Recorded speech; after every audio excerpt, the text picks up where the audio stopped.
Ryan, bakit ba nasabi ng mga otoridad na marami pa ang natabunan ng mga debris? Meron bang dagdag sa naunang bilang ng mga nawawala?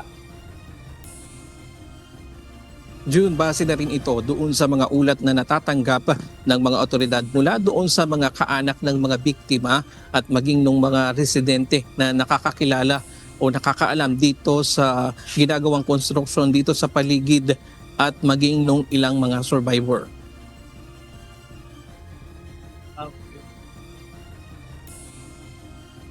Nasa 14 pa ang opisyal na bilang ng mga missing o hinahanap pa sa ilalim ng gumuhong ginagawang gusali.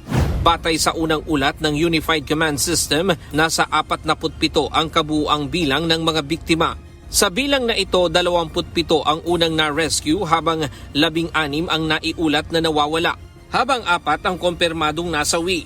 Gayunman, sa nakalipas na 2 araw, nadagdagan pa ang bilang ng mga nasawi matapos ma-recover ang mag-amang construction worker kahapon at kanina.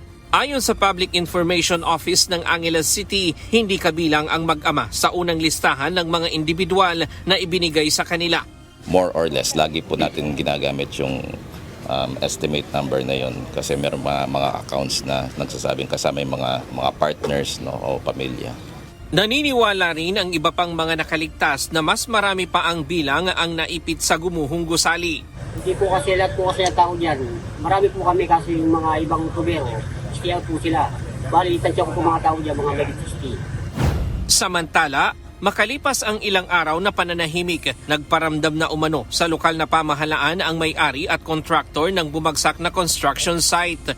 Ayon kay Mayor Carmelo John Lasatin II, handa nilang pakinggan ang panig ng mga ito sa nangyaring insidente. Siyempre tayo, gusto natin ang paglilitis natin is pantay, no? Na kahit ako, gumagawa ako ng task force para imbestigahan to, na para malinaw sa lahat na ang gagawin natin ay patas.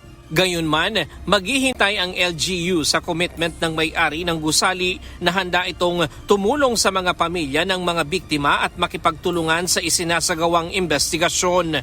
Nagpapasalamat naman ang lokal na pamahalaan ng Angeles City sa tulong ng iba't ibang LGU, rescue teams at disaster units na patuloy na tumutulong sa paghahanap sa mga nawawalang individual.